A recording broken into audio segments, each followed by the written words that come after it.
keep you posted always, and just watch either the Parsha sheet or a WhatsApp. If you don't get the Parsha sheet by email, you should just send me an email and I'll send it to you, and it's always going to be in there. Okay, so again, thanks to everybody for joining from all over the map. It's good to have you. Welcome to the international guests. You're always welcome here. We have two topics to discuss tonight, both of which I think are fascinating in our Parsha of Ki Tisa. Ki Tisa is basically what I call a chulant of a Sedra. It seems to have so many different topics mixed into this one pot. Of course, we know it's characterized by the Egel Hazav. That's obviously a major feature, along with Moshe bringing down the Luchot. But we also have a lot of other subjects in here, beginning with the census, and then a number of different mitzvot just kind of thrown into the mix, almost without rhyme or reason. But of course, we know that the Torah is never without rhyme or reason. So we're going to try to understand that. We begin this Parsha again with the concept of the census, of taking count of the numbers. And this is, of course, done periodically for different reasons at different times. And we learned about this, of course, with Parshat Shkalim, the idea of giving the half shekel as a way of counting people so as not to count by head. I'm not going to go into that topic. At some future time, we'll talk about that. We'll talk about the idea of the Ayin Hara and the different opinions as to what it was. But I want to talk about something else as our first topic before we get to Hashem and the Holocaust. We see right from the very beginning that, and again, as students of the text, we always are fully aware when words or phrases are repeated. And here we see that right in the very beginning, in just a few psukim, we are repeating one concept 4 times. In the second pasuk, we say, Ki tisat rosh b'nei Yisrael, livkudehem, when you're counting the people, v'natnu each kofer nafsho, and every person will give a kofer for his soul. Well, we'll talk about what that word means in a moment. That's what we're going to focus on. And then a couple of psukim later, we again talk about the giving of the half shekel for the purpose lechaper al shotechem, to atone for the soul. And then we even call this money that you contribute for the good of the community, for the offerings of the tzibur, we call that kesef kippurim, the money of kippurim. And then we repeat again, as if we didn't already have this one pasuk earlier, lechaper al nafshotechem. It is there, as the usual translation says, to atone for one's soul. Well, what's this idea of atoning for one's soul through the giving of this money? Yes, it's used as a device to count the people, but we keep going back and forth to this idea of this money being an atonement. And we have to focus on the word atonement here. We know it from Yom HaKippurim, the Day of Atonement. But this shoresh, this root word, chaf pei resh, kaper, we know it has another meaning that seemingly is very, very different, with nothing in relation to atonement. And that, of course, is another word that we'll discuss later in the Parsha. And that word, of course, is kaporet. The kaporet was the cover of the ark, the aron. We are familiar with that. It was a beautiful golden work of art. That's where the keruvim sat, right? The baby-faced angels with the wings of eagles and the feet of a lion, according to some. That was the kaporet. So how do we connect the idea of, in Hebrew, you know, again, we're not as rich a country as America, so we don't have as many words, and we have to use our words to mean many different things. And therefore, we have to find the connection between kaporet a cover, and kapara, atonement. Well, I want to suggest, and we see, by the way,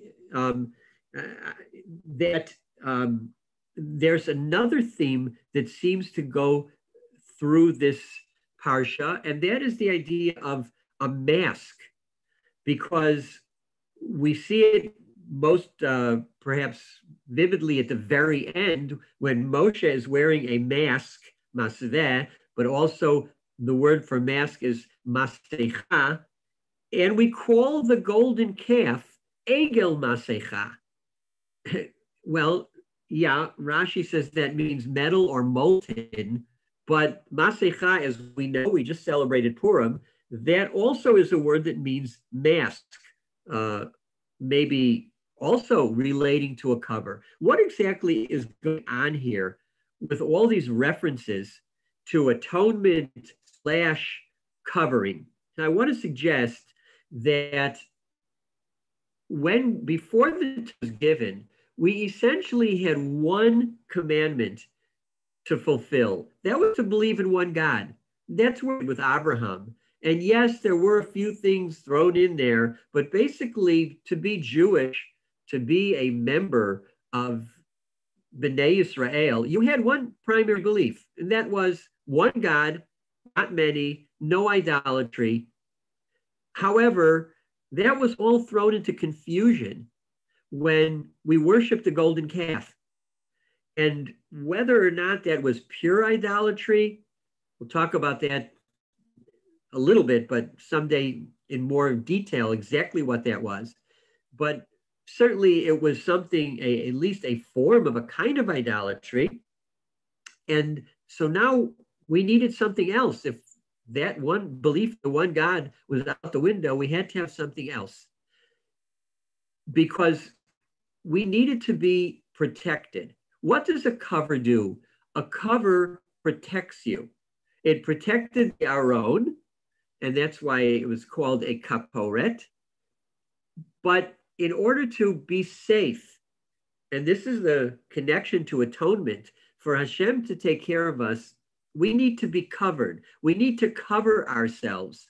We need to have some kind of protective garb or some kind of spiritual flak jacket that's going to protect us. And that is the purpose of performing the mitzvot. Especially when we faltered in the belief in one God, we needed to have other things that are going to be a cover for us and going to keep us safe. And therefore, we see that all of these various mitzvot are thrown into the mix. L'chaper al nafshotechem, we can read, to cover your soul. Your soul is vulnerable. Your soul is always at risk.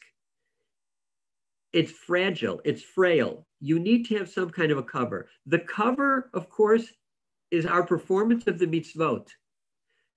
When Moshe comes down from the mountain and he sees the people have worshipped the golden calf, what does it say? It's very fascinating.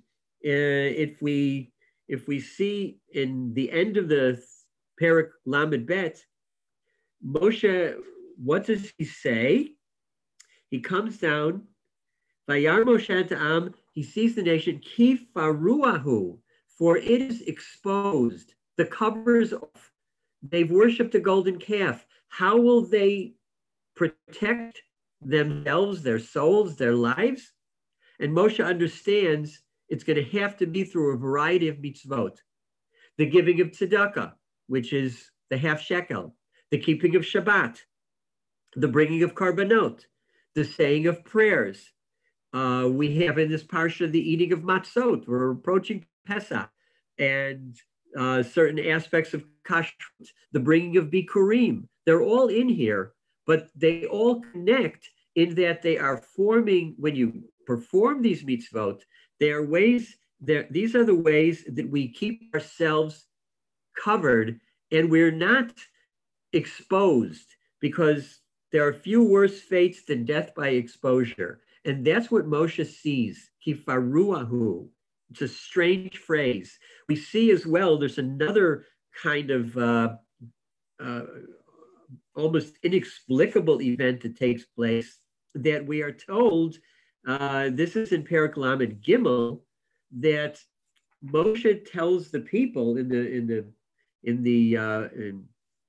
the fifth pasuk, he says, "Ata horeid edyecha me'alecha," take your jewels off. I mean, there's a lot of explanations for that, whether these were real jewels. Again, it may have been atonement for the fact that they took their jewels off in order to form a golden calf, and now they're atoning for that by having to discard whatever jewels they had because they lost some of their luster.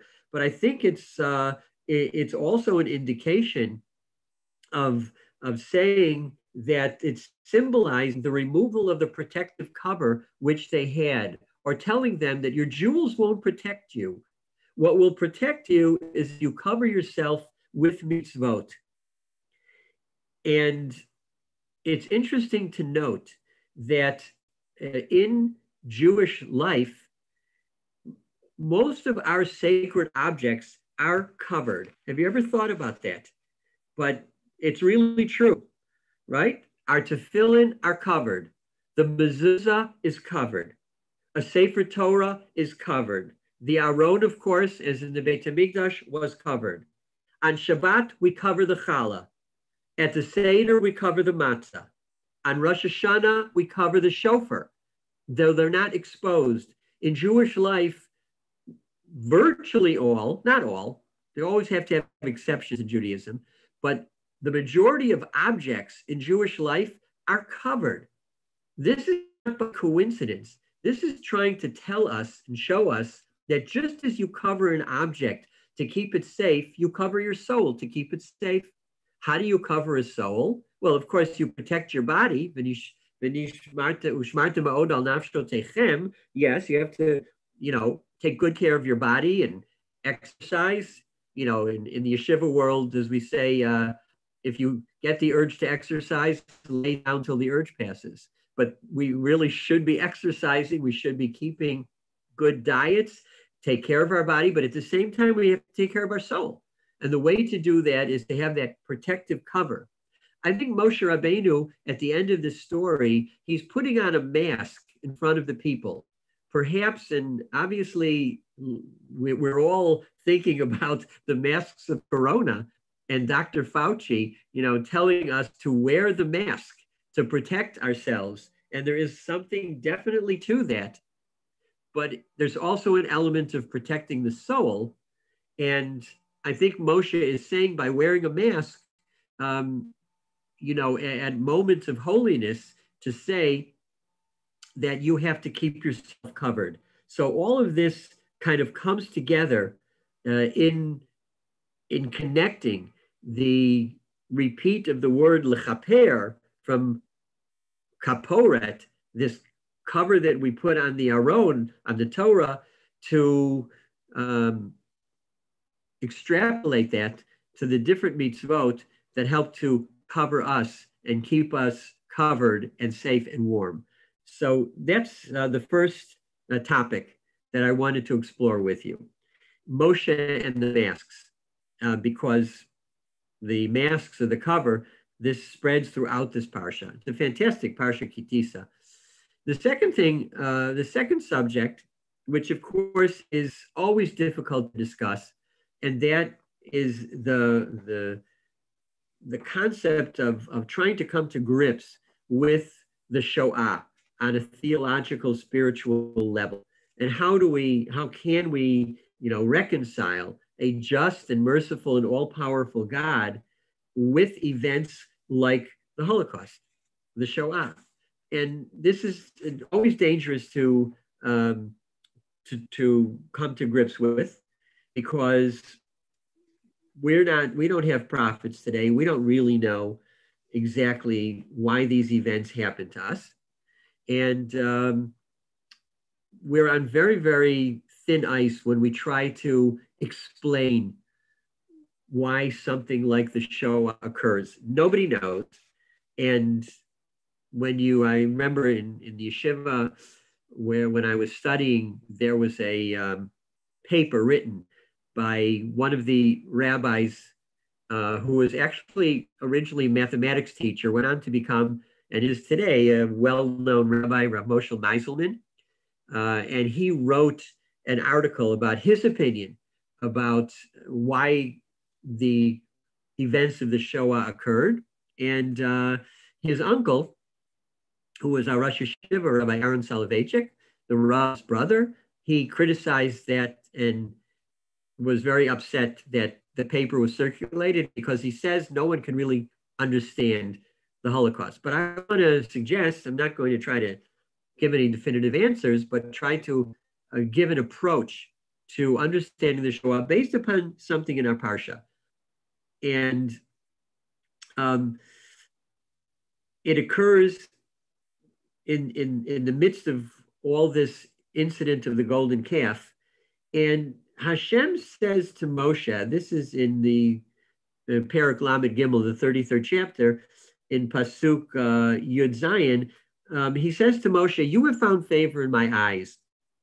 Matzata chen be'enai, va'edeacha b'shem. I have known you by name. This is a very,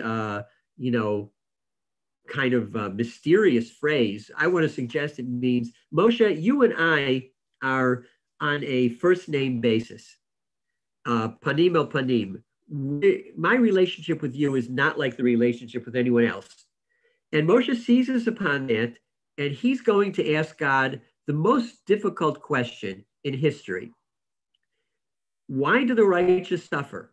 Why, if you are all-powerful God and you're just and merciful, why do these things happen? Why do evil people have the ability to hurt others so badly? And he says in just 4 words, Har'eni na et kevodecha, show me your glory. The rabbis comment on this. What it means is he wanted to understand why this kind of seeming inequity and almost repudiation of God's power takes place. God, what's happening here? Moshe has witnessed in very graphic ways the torment and the suffering of the Jewish people in Egypt, which is a Holocaust of its own. Rashi says that 80% of the Jews of Egypt did not make it out alive. And this 80%, in commenting on the phrase, V'chamushim alu b'nei Yisrael min haaretz, Rashi says chamushim means 1/5. That's from the word chamesh. That's how many made it out of Egypt. 80% did it, which is roughly the same number of Jews in Europe killed in the Holocaust, about 83%. And Moshe sees this Holocaust and he says to God, explain what's going on. I need to know. You and I are close. Tell me. This is the eternal question. And then follows one of the most mysterious episodes in all of Torah literature and all of Jewish literature, which is very inexplicable. And you can follow this. It's just 4 psukim, basically, 5 psukim, where Hashem says, first of all, he says, V'chanoti et asher achon, v'richamti et asher arachem. I will favor those whom I will favor. I will have mercy on those upon whom I will have mercy. It almost sounds like God is saying, you can't ask that question. I decide who gets, saved and who perishes, who has good fortune, who has bad fortune. That's not really, of course, what Moshe wants to hear. He needs something more than that. And then God says, Lo tuchal lirot et panai. You can't see my face. Ki lo yirani hadam b'chai. No person alive, either no one can see it and live, or better, no live person can see my face. Well, of course, what does that mean? Does God really have a face? We know God has no physical body. And then God, again, the mystery continues. He says, here is a place with me. Stand on the rock when my glory passes, I will cover you with my palm. V'sakoti kapi alecha adavri. I will cover you till it passes. And then he says, Vasiroti et kapi. I will take away my hand. V'ra'it et achorai. You shall see my back. Ufanai lo yerau. But you won't see my face. Well, again, does God have a back? Does God have a face? Rashi says this is where, as we say in Anim Zemirot, that he showed Moshe his tefillin. That's a whole other story. What's going on here? So I want to suggest that Hashem, because then we leave the subject. So did Moshe learn anything? There are many midrashim on this without, we don't have the time to go into it. But essentially, God is saying a human being, Adam B'chai, someone who's alive, well, he or she has very limited vision. You live in the present. You see life through a keyhole. You don't have a view of everything, even in the presence where you live. And you only have a dim view of the past. You weren't there. You didn't see all those things that happened in the past. And you certainly don't know about the future because you haven't experienced it yet. You can only hope to understand anything when you see it from behind. That is, with a perspective. You look back and you see something, and perhaps then you will have some idea of what took place. But panai lo yera'u, when you're looking at it happening in real time in front of you, you don't understand. You see all these events taking place. You don't really have a clue. But maybe when you look back with some perspective, you will indeed be able to make some sense of it all. And that's exactly what we do on Pesach, as we're approaching Pesach. You would all agree with me. Is Pesach a happy or a sad holiday? It's a happy holiday. We're having 4 cups of wine. We're using our best dishes. We're having the grandest meal. Women are told that that if you during the year you don't wear all your jewelry at once except one night of the year on Pesach. This is before we all became so wealthy that women have 10 necklaces and 8 rings and 6 bracelets. But in those days, maybe people only had 1 of each, and they were said, don't wear everything at once. Maybe that's showing off. It's an Ayin Hara, but on Leil Seder, you can. It's a grand time. Yes, we have, we have maror, we have salt water, but it's a happy time. But why is it so happy? We just said 80% of the people perished. There was torture. They put the babies in the wall when they didn't meet the quotas. Moshe sees this, and he's horrified by it. And God is saying to him, okay. And we are saying that right up close and personal, yeah, it might have been very difficult to have a very happy Pesach. And that's why we see the people coming out of Egypt. They're very bitter. They're more bitter than the bitter herbs, than the maror. And they had a right to be because it was in real time. But we look back, we don't think of Pesach as a horrible, terrible time. We don't emphasize the Holocaust that was Abdut Mitzrayim. You know why? Because we have perspective. We look back and we see Pesach as one element of a continuum. Yes, Abdut Mitzrayim was terrible, 117 years of brutal slavery. But then came liberation.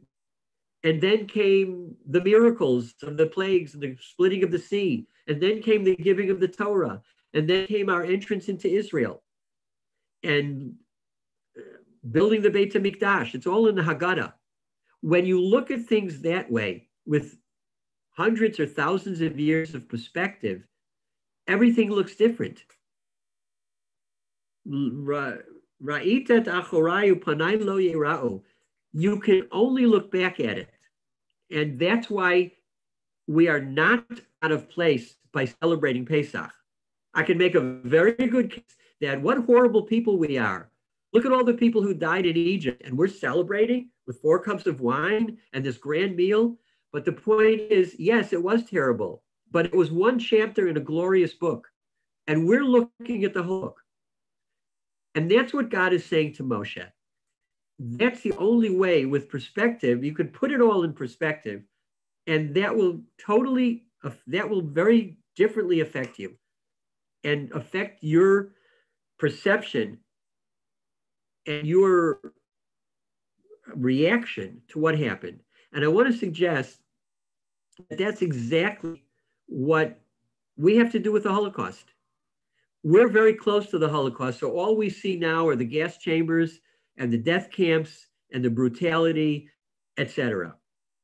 But in time, we will see the Holocaust as one chapter in a very glorious book that also includes our entrance to Israel, our reclaiming our land, our victory in the War of Independence, the Six-Day War, the reclaiming of the ancient sites of Israel, the Kotel, Yehuda v'Shomron, the bringing to Israel of millions of people, of Jews from all over the world, and the rise of Israel as one of the 10 most powerful nations in the world, and in many ways, one of the most admirable nations in the history of the world on a moral level, beyond just the high-tech successes that we have. When we're able to see the whole continuum and all the chapters, and we're far from that yet, but when we look back, then we will also have the same kind of viewpoint and the same kind of posture towards the Holocaust, perhaps as we have today towards the Egyptian experience, that we will not see it isolated. We'll see it in its full context, and we see it that way, we'll have a completely different attitude towards it. We're too close right now, but and we'll seem to be very callous if we kind of dismiss the negative part, the Holocaust chapter, with simply a little bit of moror and a little bit of bitter herbs, which is what we do during the Pesach Seder, where we give a certain amount of attention to the negative, but then it's overwhelmingly positive. The songs aren't dirges. The songs at the Seder are not, Eli, Eli, or any of these sad, somber songs. They're very happy songs. And if somebody comes and says, how can you sing? Do you know how many people died during Avdut Mitzrayim? Say, yes, I know. It was horrible. But we have to look at the whole picture. When we see that whole picture, it's a whole different reaction. And I suggest that that's ultimately what's going to happen historically as we look back on that whole period of time, maybe from 1900 to the year 2100 or who knows what. And that's what Hashem is telling Moshe. And Moshe seems to understand that, and he seems to accept that. And I think that that's a kind of strategy that we have to employ ourselves.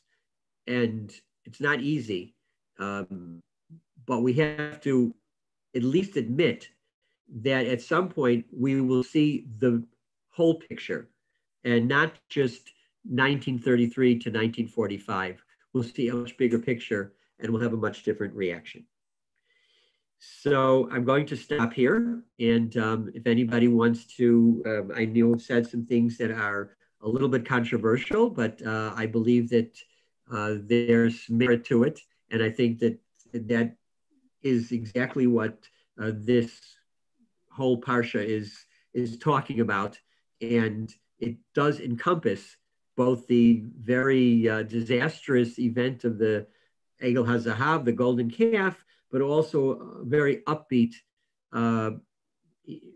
reaction afterwards, because Moshe will make the second set of the Luchot and move on from the sin of the golden calf. And that has to be dealt with as well. There's going to be 3,000 people who will be killed as a result of it, but we will move on. And the Jewish people always move on because we are in a unstoppable march towards our destiny. So even when we experience these tragic events, we never stop moving on. And that's exactly what happens here in this Sedra as well. Okay, so anybody want to offer a comment or a question? We have a few minutes. We can do that now. I have a thought on that, if I may. You may. Time, unfortunately, dulls what you said is absolutely true. And it's a wonderful idea. Time dulls our sensitivity. How many people really mourn the temple on Tisha B'Av? It's so far away. There's a story of a group of, Jim, where was that group they came from? They came to Jerusalem looking for the temple. Was the Ethiopians? The Ethiopian group came, they've been separated for years. They came to Jerusalem. I forgot who told me the story. And they came to Jerusalem looking for the temple. They didn't know it was destroyed. And when they got to Jerusalem and they found out there is no temple. Where's the temple? There's no, you don't know. It was destroyed 2,000 years ago. They couldn't believe it. They were so looking forward to it. They broke down in horrible, horrible, emotional agony. Right? Isn't that how we're supposed to mourn the temple? But who really does that? And as hard, and you're absolutely right. We're so close to the Holocaust, it affects us. But one generation, 2 generations, it won't affect us. The Crusaders, the expulsion from Spain. Who even thinks about it, right? As horrible as it was, right? But you're absolutely right. It's a footnote in a greater glorious chapter. So I'm not sure how you reconcile all that, we should feel bad, but we don't. Some of that may be just so that we can survive, because we can't always focus on the tragedy. That's right. Thank you. Very good, Jeff. Anybody else want to comment? Yes, Rabbi Weiss, I do. Please. I think it's very interesting. I enjoy the talk. I'm just wondering if on Pesach we don't celebrate the fact also that the Jews got out. Because if that 20% hadn't have got out, we wouldn't be here. So it's the counterfactual that we have to look at as well. In addition to everything you said, I agree with everything you said. Yeah. Probably, I would imagine I'm the closest to the Holocaust of anybody listening to you now. No, unless we've got someone that actually was there. I mean, I was born in Germany in 1947. But I think the counterfactual, if we hadn't have got out at that time, we wouldn't be here at all. Yeah, I think that's a good point. Yeah, and we emphasize the redemption that took place then much more than we do the destruction. Anybody else want to comment? Yes, Van. I suggest something else also. Our bodies are extremely fragile and frail. The Torah says we get to live 120 years, but I like the notion at the end of the book of Daniel that says we come back. We don't know how that works, but I believe that Hashem didn't throw away 6 million souls. I don't believe Hashem threw away 83% of Mitzrayim. I believe, and I have no way of proving this because I've heard you say it before. I've never met God, but I believe that we will, at the end of days, have an answer. It's just a faith I have, but I'm in business, and free is a great word. Hope is free, and I believe that we will be reunited with everyone, So I'm not in despair. I'm sad for the cataclysmic events of the Holocaust and of what happened in Egypt and what's happening today. But I do believe that that our souls are eternal and we will be together again. And that's how I feel. Okay. Yeah. Well, the Rambam agrees with you, and that's why he closes his principles of faith with Tchiyat HaMetim. And maybe that for him was, he saw plenty of tragedy as well. And, maybe that was his way of saying when it's all said and done, there'll be a happy ending. And that will maybe be the feeling that takes over beyond all the suffering. And that's what Moshe wanted to hear. He needed to be reassured that, God has a plan and that there's a method to the madness, so to speak. Okay. Well, I wish you all, we're going to, next week, we may choose a topic relating to Pesach. We'll see, to prepare you all for the coming Pesach, but stay tuned. We'll tell you what time it's going to be. We're going to try to keep it at 6:30 if I can, Israel time. But if there's any change, you'll know about it. And as I say, it'll be in the Parsha sheet as well. So thank you all for joining from wherever you are, from Chicago and Milwaukee and London and Teaneck, and even from Lilo Renana. So good to have you all here with us. And thanks, Rabbi. Stay well.